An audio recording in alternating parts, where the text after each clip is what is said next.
Check out how you can get those solar panels installed at your home or residence by going to onesolarsolution.com. Bringing you the world news coming up next. This is Radio Caravan, the world news read by Shabnam Modgil. The worldwide death toll from the coronavirus eclipsed to 1 million officially today, 9 months into a crisis that has devastated the global economy, tested world leaders' resolve, pitted science against politics, and forced multitudes to change the way they live, learn, and work. The United States of America, India, and Brazil are the worst-hit countries, accounting for nearly 55% of all cases and over 44% of all deaths in the world. India crossed 6 million coronavirus cases and continues to close in on the United States as the most infected nation. The country has for several weeks reported around 90,000 new cases daily, the highest in the world. Dr. Anthony Fauci is calling for the United States to double down on public health measures amid the COVID-19 pandemic and expressing concern over Florida letting bars and restaurants fully reopen. A more contagious strain of the coronavirus may have appeared. Scientists identified this new COVID-19 mutation that seems to have adapted to more easily spread among people. The new strain accounted for 99.9% of cases in the second wave of the outbreak in Houston, Texas. The evolved strain referred to as the D614G mutation isn't more deadly, but it does have higher loads of virus, which implies it is more contagious. We do have the virus here that could have evolved to resist common efforts at dodging the virus, such as washing hands or wearing masks. And these activities are barriers to transmissibility or contagion. But as the virus becomes more contagious, it statistically is better at getting around those barriers. Because the coronavirus pandemic has imposed several limitations on traditional campaigning, it'll be reasonable to argue that the upcoming presidential debates are even more important than they would be in a normal election year. President Trump and Joe Biden meeting today in Cleveland for the first presidential debate to be moderated by Fox News' Sunday anchor Chris Wallace. The president and the Democratic rival Joe Biden squaring off for the first time today in a pivotal debate that will provide a stark clash of styles and the prospect of a fiery and brutally personal grudge match. Republican candidate and incumbent President Trump and Democrat candidate Joe Biden facing off in this televised presidential debate, part of a 60-year-old tradition marked by some of the most memorable moments of modern U.S. political history. The sprint to confirm Amy Coney Barrett to become President Trump's third conservative appointee to the U.S. Supreme Court begins in earnest today as the jurist meets with lawmakers at the U.S. Capitol, starting with Republican Senate Majority Leader Mitch McConnell.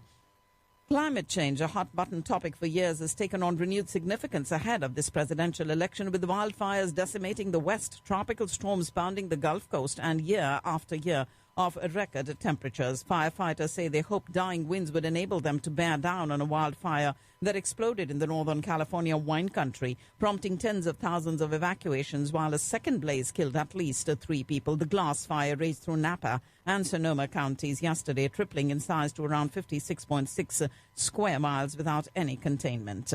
The governor of Texas has issued a disaster declaration for a Gulf Coast county where a 6-year-old boy died after being infected by a brain-eating amoeba, and the organism was found in the water supply. A recording of the grand jury in the Breonna Taylor case will be made public after Kentucky's Attorney General agreed to comply with the judge's ruling to release it. And another Confederate monument has been uprooted in the South amid the U.S.'s heightened focus on racial and social injustice in the city of Anniston in Alabama. A 115-year-old monument of Confederate artillery officer John Pelham, who died in the Civil War, was quietly removed just after midnight. The wife of President Trump's former campaign chief, Brad Parscale, feared he was suicidal and said she saw him load a gun before hearing a loud bang as she fled. He was tackled to the ground by SWAT officers when he didn't obey commands and was taken into custody under state guidelines, allowing for an involuntary mental illness commitment. One of Colombia's most wanted paramilitary leaders flown back to his home country yesterday after spending 12 years in the United States prisons for drug trafficking. And Chinese Huawei executive Meng Wanzhou and her lawyers returned to a Canadian court to press for her release, arguing the U.S. misled Canada about her alleged crimes to secure her detention on foreign soil. Former Nissan Motor Company chairman Carlos Ghosn made a new public appearance in Lebanon today, during which he launched an initiative with a local university there to help the country that is undergoing a severe economic and financial crisis. Cypriot authorities pushed back 200 migrants and refugees arriving from Lebanon aboard boats earlier this month, ignoring their claims for asylum while in some instances using violence and coercive tactics. Iraq's prime minister has rallied allies to help stop the U.S. from closing its embassy in the country after the Trump administration threatened to withdraw its diplomats if Baghdad fails to stop persistent rocket attacks. An additional 700,000 children in Syria face hunger because of the country's badly damaged economy and the impact of the coronavirus restrictions, according to an international aid group warning Save the Children in new figures in the last 6 months. The United Arab Emirates plans to send an unmanned spacecraft to the moon in 2014, the latest gamble in the stars by the oil-rich nation that could see it become only the fourth nation on Earth to accomplish that goal. Saudi Arabia said its security forces uncovered a terrorist cell that alleged ties to Iran's Revolutionary Guard and have detained 10 people in connection. Saudi Arabia, meanwhile, also will host professional golf tournaments for women for the first time ever in November at the Royal Greens Golf and Country Club in Jeddah. Mike Pompeo met Greek foreign minister at a hotel in the northern city of Thessaloniki as part of a 2-day trip to the country, which will also include talks with the Greek prime minister. And fresh Brexit talks will begin today with a more conciliatory tone as European negotiators have reportedly dropped their demand for the two sides to reach a broad agreement on all previously disputed outstanding areas. British Prime Minister Boris Johnson will hold a news conference tomorrow to provide an update on the country's COVID-19 response. And Chancellor Angela Merkel and the governors of Germany's 16 states conferring today on how to prevent the country's coronavirus infection figures from accelerating to the levels being seen in other European countries, and new restrictions were possible. French President Emmanuel Macron is pushing for European mediation in the Belarus political crisis after meeting today with ex-Soviet republic's opposition leader. You're listening to the World News on Radio Caravan. The COVID-19 shock is creating a class of new poor across East Asia and the Pacific, with 38 million more people expected to be living in poverty this year. Bangladesh has called off the forthcoming test series in Sri Lanka because of the coronavirus restrictions imposed by the hosts, they say, make preparing impossible. Just when it looked like Royal Challengers Bangalore had ticked most boxes last night at the Dubai International Stadium, Mumbai Indians Kieran Pollard and Ishan Kishan decided to party popper, well, almost for the second night on the trot. The IPL witnessed a desert storm, an astounding display of batting brilliance and heart-stopping moments in plenty. So when Delhi Capitals and Sunrisers Hyderabad take the field in Abu Dhabi today, the emphasis will be to make the most of the game before they return to play in Sharjah.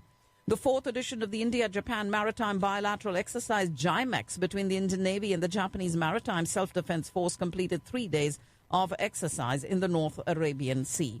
And India has provided a Dornier maritime surveillance aircraft to the Maldives National Defense Force that is expected to boost efforts to keep a closer eye on the movement of Chinese vessels in regional waters.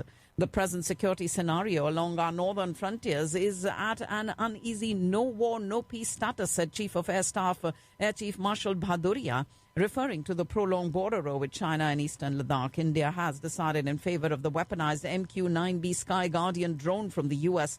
and to upgrade its existing Israeli Heron fleet with satellite communication capability in an attempt to enhance its range as well as surveillance capabilities in the midst of the Ladakh military standoff with China. Human rights watchdog Amnesty International has said today it was halting its operation in India, citing reprisals from the government and the freezing of its bank accounts by Indian authorities. A magistrate court in Bandra has discharged all 12 Indonesian nationals who were arrested and booked for allegedly not following a Mumbai police advisory declare that they had attended the Tablighi Jamaat event at Nizamuddin Markaz in Delhi.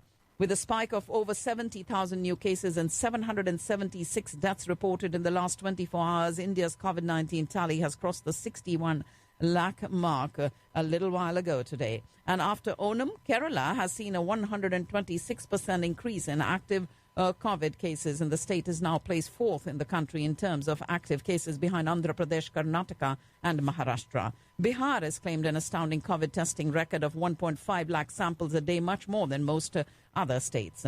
And a special CBI court in Lucknow will pronounce its verdict in the 1992 Babri Masjid demolition case tomorrow. The demolition triggered some of the deadliest riots since partition and left about 2,000 dead. A day after the agriculture reform bills got President Ramnath Kovind's assent to be drafted into laws, farmer protests further intensified throughout the country. And in the wake of these protests by farmers and various opposition parties against 3 new agriculture-related laws, Prime Minister Modi today said that those burning farm equipment to show their anger were insulting farmers. India registered its strong protest at the UN against the announcement made by Pakistan to hold elections in Gilgit-Baltistan, which India termed as cosmetic exercises meant to camouflage Pakistan's illegal occupation and human rights violations in the region. 14 civilians, including women and children, killed today by a roadside bomb in central Afghanistan. And the chief of Afghanistan's peace negotiating team today said on a visit to Pakistan that the time has come for the two neighboring countries to shun the suspicion, stale rhetoric and tired conspiracy theories that have dogged past relations. Foreign Minister Shah Mahmood Qureshi assured Afghanistan of Pakistan's complete support for the Afghan peace process. And an accountability court in Lahore granted NAB a 14-day physical remand of PMLN president and leader of the opposition in the National Assembly, Shehbaz Sharif, a day after he was arrested by the anti-graft body in a money laundering case. And that's all I have in the news for you today. Bringing you the world news coming up next.